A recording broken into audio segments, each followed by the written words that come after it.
everybody, to another episode of SaaS Stories. Today I'm joined by Jose Moreno from Neulight, all the way from California. Welcome. Thank you. Thank you for having me. Glad to be here.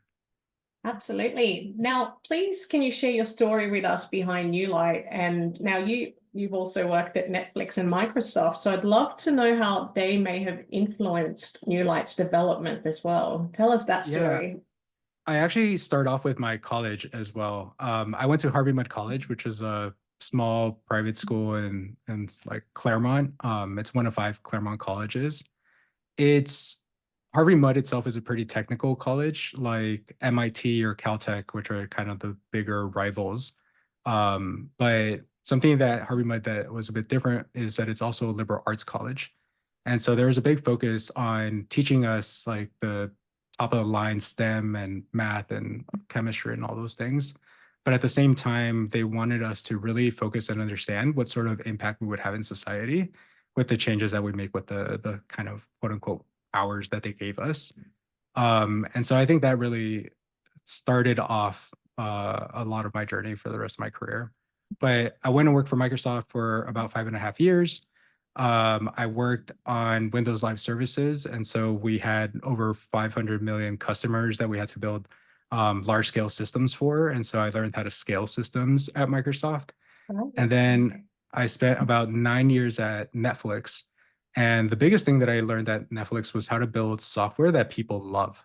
That was always a big focus, like just getting people to really enjoy their experience and being able to get to the value that they're looking for, which for Netflix is just starting to play something and having that work immediately. And so kind of putting all of that together after finishing a big project at Netflix, I just started wondering what's next and where I can have some positive impact. And so I started looking at the education sector and decided that that would be like a pretty interesting place to start up a company where we can bring in some top talent from Silicon Valley. And then the next question was like, okay, well, what's the problem? Like, what are we actually going to help with? And that's where we learned about multi-tiered systems of support. And when that framework is implemented well, it can improve grades, attendance, and graduation rates. The problem is that the majority of educators in the United States, even though they've been trying for like 15 years, don't know how to implement it well. And it's because the framework is like pretty theoretical in nature. And I thought that that was an interesting place where AI could maybe help them implement it and bring in those positive impacts for students. And so that kind of kicked off the entire journey. Sorry for the long story, but Amazing. yeah. No, amazing. So much to unpack there, actually. I mean, Yeah. let's start with the scaling, how to scale systems in Microsoft. What were some tips you can give us from that? I think the biggest thing is like looking at threads and what they're doing and the resources that are available to the computers. Even though you can always create a new thread within a piece of software, if you create too many, then there's a lot of context switching that ends up happening at the CPU level. And that actually ends up taking away from the possible performance that those computers can have. And so actually bringing down the number of threads, but still having asynchronous solutions is a good way to be able to scale up your systems. Then it just becomes a horizontally scaling problem. Yeah, yeah. And with Netflix creating software that people love, I assume like the user experience goes into that, like Yeah. design. Is that what we're talking about here? Yeah. I'm definitely a Netflix user and I absolutely love, looking for things to watch. But what went into that? Like, and what maybe some usage data that you saw in Netflix that then helped to change the way they displayed their software? Yeah, so I think a good way that Netflix figures out whether people would love a change or not is by running what's called A/B tests, Yeah. which basically means that for a very small part of the population of users, they will deploy out a new feature for them, and then they'll compare how that subpopulation reacts relative to the rest of Netflix. If people stay subscribed for longer, if they watch more content, then that's a good change. If people cancel more or they watch less or they can't find what they're looking for, then that's a bad change. And something I really loved about Netflix was that those A/B tests were the main drivers for what changes actually made it out for the users. there was a big focus on getting rid of the ego of like the executives and Reed Hastings. I have a couple stories where he had like a test that he wanted to run and try out, and they actually ended up being pretty negative. And then he would be like, "Okay, well, it didn't work out. Let's move on." As opposed to being like, "No, I'm the CEO. I know what's right for all the users at Netflix. Like, we're going to push this out." And so it's really like, yeah, getting your ego aside and focusing on the users um, and getting an understanding of what they actually do like and find valuable. Yeah, no, absolutely. I actually heard his story on a podcast, and he did mention that. I think a lot of just being able to exactly that, like don't let the ego get in the way. Yeah, Even if you think it's going to work, don't keep pushing for it. Just fail fast, basically, and then just exactly. move on. And I heard that from a few founders. Fail fast. I think Bill Gates coined that actually, but I might be wrong on that one. Don't quote me on that.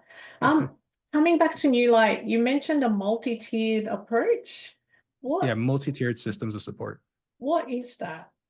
So traditionally, and when I was in school, there was a lot of focus on whenever you did something like wrong, there was a focus on punishment. So I think a pretty classic example is a zero tolerance policy for like a fight. So if you got into a fight, either you're suspended or expelled, no questions asked, like that's kind of it. The problem with that is that one, you take the kids out of the classroom, right? So even if they do end up coming back, they've already fallen behind from everybody else simply because they weren't present. The second issue is that you're not teaching them like how to deal with that situation better moving forward. And then the third one is whatever issue that created that fight like was never resolved. And so it just continues to be like a contentious thing kind of moving forward. And so instead of focusing on punishment, the multi-tier system of support focuses on teaching kids how to behave. So social emotional skills, how to deal with certain situations, handle their emotions a little bit better, or communicate better to be able to resolve certain issues, and then less on punishment and taking them out of the classroom, which I think is a big reason for why you see those improvements in performance. Yeah, yeah, amazing. I mean, having a daughter that's about to go through her teenage years, I can definitely relate to that. I think that Yeah, emotions, to helping them cope with those is a big yeah. learning, I think. Speaking of challenges, as an educational SaaS founder, what were some specific ones that you came across, and how did you overcome them? Oh, some challenges. Yeah. So this is my first startup that I'm finding or the founder of. Uh, I found the mental challenge early on pretty interesting. Something I didn't really think about because like you end up coming up with an idea, and something that I tell like other founders or people now is that instead of just like coming up with an idea without actually knowing if anybody wants that like solved, you should go out and actually look for a problem and then figuring out what that idea is to solve that problem, right? Which is how we started. And so we knew that there was a problem. We saw the excitement for something like what we were building to come out, and that's why we started to commit to do it. But as you're building it, before you have customers, before you have like any of that, it it's really up to you to truly believe in your vision, almost unrealistically optimistically, Yeah. irrationally optimistically. You have to like wake up every single day and continue to build and build and build and say like, yes, this thing is going to be successful. It is going to work out. And that's pretty hard to do because it's pretty natural for anybody to have doubt kind of creep in. And when that doubt creeps in, you don't really have like too much of a support system to say like, no, you're onto something, like keep pushing forward. And so you just kind of have to push through that yourself. And I found that to be pretty interesting. I love that word you used, irrationally optimistically. Irrationally It's optimistic. so Yeah. true. My daughter's teacher actually has a good quote that she tells us, and my daughter keeps repeating to me, which is, whether you think you're going to succeed or you think you're going to fail, you're absolutely right. So which Yeah. one are you going to believe? So I love that. I think it's so true. Your emotions, your feelings, the mental challenges, if you can channel them in a positive way, it'll certainly certainly help you in the long term. What was the most surprising learning you encountered? So obviously the mental challenges are one. Were there any others in the early days of Neulight, and how did it shape your approach moving forward? I think for me, the most surprising thing is how little I enjoyed marketing. uh, I won't I take always knew that offense I to was a that. well, me personally, I've always known that I was like an introverted person and always worked to kind of become more and more extroverted. But I think that as the head of a company, that need to be extroverted has gone up exponentially. And I think surprisingly so in terms of the amount that I have to continue to push to be more and more extroverted. And so it's something that we continue to work on. I did bring in a head of marketing for us to help keep me accountable, but also really get our strategy for marketing in place overall. And I think that that's going to be pretty helpful moving forward. Yeah, I'd love to unpack that introvert versus extrovert in leadership roles. You might be surprised to hear this, but I myself am an introvert, even though I run a podcast. Yeah. But again, I find it really hard in big group environments. I'd much rather have a one-on-one with a person and get Yeah. into like a deep and meaningful. I have heard that introverts actually do make better leaders because they're more empowering of the people below them, which I think is a big leadership skill. Yeah. So, have you found that, sometimes the introvert superpowers do come out, or do you find that everything Yeah. works better when you are, acting as an extrovert? So I wasn't attributing it to my introversion. I was attributing it more to my Netflix experience because the Netflix culture was really focused on empowering everybody to be able to kind of push things forward. A big focus on providing people with the vision and like an understanding of what we're all working towards. Yeah. And then having people that you can trust and know that they have the skill set in order to be able to execute and make that vision a reality. And so it's a big reason why I love Netflix and why I think that they're so successful. And so something that I brought into this company as well. I don't tell people what to do. I actually hate telling people what to do. What I like to do though is have conversations with them and brainstorm like and come up with that vision together and basically get buy-in on what we're trying to accomplish, where we're trying to get to, and then trusting that people that I know that are experienced in their areas are going to be able to help us to get there with their expertise, and that makes it so that they don't have to rely on me to be able to do something that I'm not good at, like Yeah. marketing, for example. No, I totally agree with that. I think if you're telling people what to do, you've hired the wrong people. Yeah. I think people are hired. Yes, a lot of support, a lot of training may go into it, but essentially, I think if they're empowered, that's what drives a business. Um, how has New Light's focus on personalized student support impacted your approach to product development and innovation? And maybe we can talk a little bit about AI here as well. Yeah. So a big reason why I decided to go into education was that there historically has not been a lot of focus in bringing in Yeah. top tech talent into education. And a big part of it is there's this kind of assumption that there isn't a lot of money in education, which is partially true. But what this next generation of AI is allowing for everybody to do is to arguably be more effective and efficient in their jobs like never before. And so I saw that as an opportunity. Basically, having the ability to create a company with really top tech talent that leverages AI in every single way that can make us the most efficient possible. And that would allow us to not only execute really well, but keep the number of people that we have to bring into the company down. And if we're able to keep the number of people necessary to run this company towards the lower end, then that share of the pie of money that's in education, it doesn't have to be as big as it's arguably had to be historically for our top tech talent to be able to be paid what they deserve to be paid. Yeah. What are some specific ways you're currently using AI to really help drive productivity and keep the team, working on the human element? Yeah. So, well, one of the best solutions that we put in place in terms of productivity has come from our head of UI. He found an AI tool that does pull requests or code reviews automatically whenever you open up a pull request in our repository.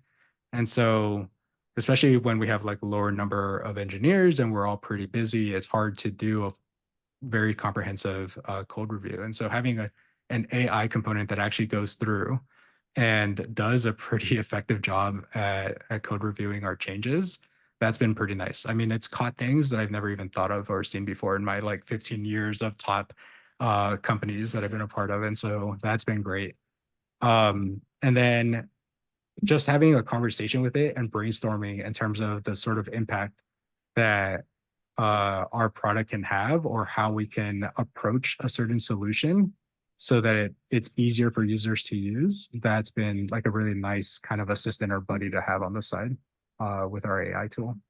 Yeah, amazing. Do you have kind of positive views about AI in the future? Is there something that concerns you? I always ask that question because people can go either way.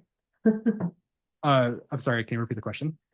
Just wondering what you're thinking about AI in the future. Do you think it's going to be a positive thing or a negative thing? I think overall it can be both. It's really providing a way for people to learn about knowledge that was maybe harder to achieve previously. It makes it much easier to do, and that's really what our solutions are built around: is democratizing that knowledge and making that available to a lot more people in a much easier manner. So that's good.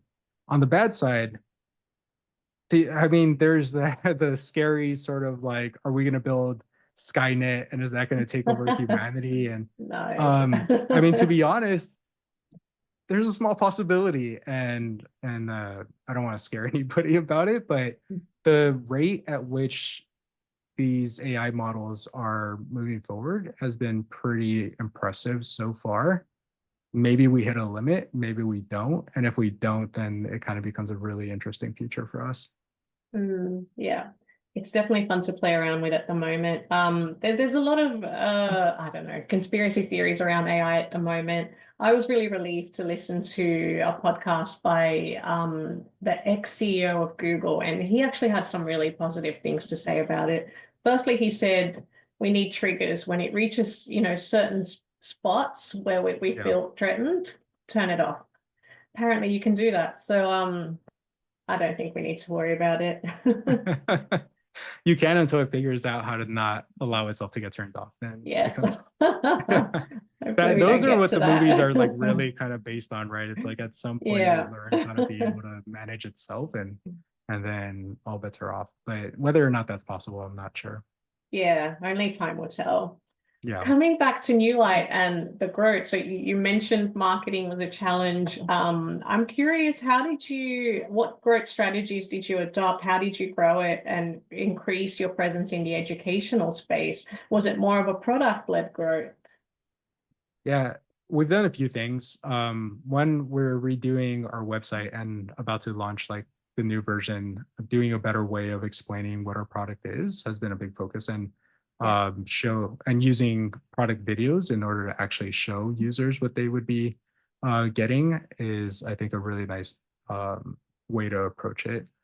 This podcast tour that I'm kind of doing, I've recorded, I don't know, 15 of these so far and probably have another 10 within Yeah. the next month and a half in preparation for the next academic school year, has been another strategy that's been working out pretty nicely for us. It's been increasing our network and also our presence in the space overall.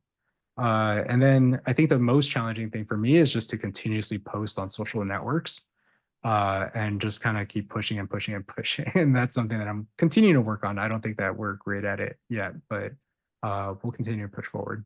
Yeah, yeah. I think I've heard someone once say, if you want to succeed, you got to out educate the market. So content absolutely is king, but I think, focus it on educating what problem is this product solving? What are the gaps in the market? I love that you found a gap in the market. I have to say, every person I've had on this podcast has a story about how they found a gap in the market. And I think that's why they've had such good success, because they're trying to solve something that needs to be solved, essentially. Exactly. Actually, you need to, I read or yeah, saw a recent quote that was basically like, you need to build a solution, not a product. Yeah, And the difference for that between those two is don't build something just to build it, build something that actually solves a problem. yeah, absolutely. As Neulight grows, what strategies are you using to maintain team alignment and keep everyone, motivated around your mission? When it comes to your vision and your strategy, do you share that with everybody in your organization, or how do you tackle that? Yeah, 100%. Everybody pretty much gets all the information, and we'll keep that in that way as long as possible, because it's not just about telling people like what we're trying to achieve or where we're trying to get to, but also providing them with an understanding of the motivation or why that's what we're trying to do, right? Like if people understand the why, and this is a I think something that I truly believe is undervalued, which is just kind of like explaining the why to people. If you do that, then they're more likely to get buy-in because they understand why this certain decisions are being made. And so really providing the why as much as possible to the entire team has always been a focus of mine and something that I'll continue to do. Yeah, I agree with that. I think anyone can kind of bring people into work and just offer them money, but that's not why they stay in a job, is it? I think people love to have a purpose. They love to be part of the vision, and they Yeah. love to see something grow as well. I think they feel like they're part of the team and the mission that way. Yeah. And luckily for us, we're really focusing on something that should have a pretty positive societal impact Yeah, if slash when we're successful. And so the people that we've been able to bring into the company are people that are really excited about that part of it. They want to do good. They want to help students out and help them be more successful moving forward. They yeah. want to bring some of that load off of our educators who are extremely overloaded and arguably underpaid. And so the more that we can help those two sides, the better just overall will be as a society. And I think they're more excited about that than anything else. It's an amazing mission to work on. Um, What was your first ever hire? And if you had to go back in time, would you change the person that you hired? Not so much the person, but the role that you hired for. Yeah. So the first person that I hired was my co-founder, and he has a PhD in machine learning. Wow. The way that, yeah, exactly. Basically, the way that I've approached hiring so far is trying to figure out like what's the biggest missing skill set within the company, Mm. and how do we fill that. And so from the get-go, like it was going to be an ed tech company, we're going to be building software for education. I know how to do that really well, but it was always going to be a really deeply integrated AI solution. And I have done machine learning things throughout my career, but I do not have a PhD in machine learning. And so getting somebody that truly understands these models and how we can put them within the system, what the limitations are, how we deal with bias, and overall data security as well is extremely important. And so that was the number one person that I wanted to go out and grab, because if we're going to be an AI company, then we need to have AI expertise within the company. Absolutely. I've also heard that companies that have two founders are more likely to succeed than companies who just have one. I think it's because you're just able to kind of feed off each other and support It's each nice to other. have And somebody else there. Yeah. yeah. It's actually, so we're a Microsoft or startup company, and they do some teachings or some lessons as a part of joining that program to provide attributes for successful companies versus the ones that aren't generally successful. So, like you said, companies that only have one founder tend to not succeed as often as multiple, but they actually suggest three co-founders. Right. So, a CEO that's focused on sales and or basically sales, a CTO that's focused on the technology and the product, and then a CMO that's focused on marketing. And Yeah. so initially we started off with the CEO and CTO. And as we went into it, and as I figured out my not favorite part of like marketing, I was like, oh, okay, I understand. Like yeah, getting a CMO or head of marketing person in here to really make sure that we have a good solution for our marketing approach is pretty key. And so 3 co-founders is their recommendation. Yeah, yeah. Yeah, no, I agree with that. I had someone else on the podcast that say exactly that, or that they said it in a really funny way. They said you need the person that's like really techie, you need the Yeah. person that can kind of knows the numbers and the data. And then the way they described the CEO and the marketing person was you need someone who's not afraid to talk to strangers, Yeah, basically. exactly. That's pretty key, is building that network and yeah, showing your value to others. Yeah. My last question for you. What's one lesson you wish you'd learned earlier in your founder journey? Yeah, I think a lot of the things that I've spoken about so far, the marketing and how much more important that was from the beginning, how as much as of the design skills and language that I learned from Netflix, how much better our products would be if we had actually a person that was focused on design historically. And so we have that now to make that user experience easier for people.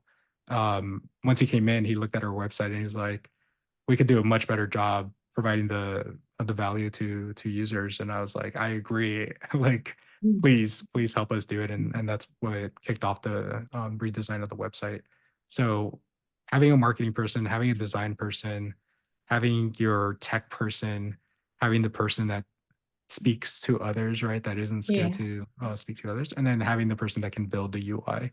I think those are the 5 core components that really become important for us. it's really good tips, I think, for any organization. Jose, thank you so much for being on the show. It was lovely to hear from you. I've certainly learned a lot, and I'm sure the other founders listening to this would get lots of value out of it as well. Thank you very much. Awesome. Thank you for having me. This is great.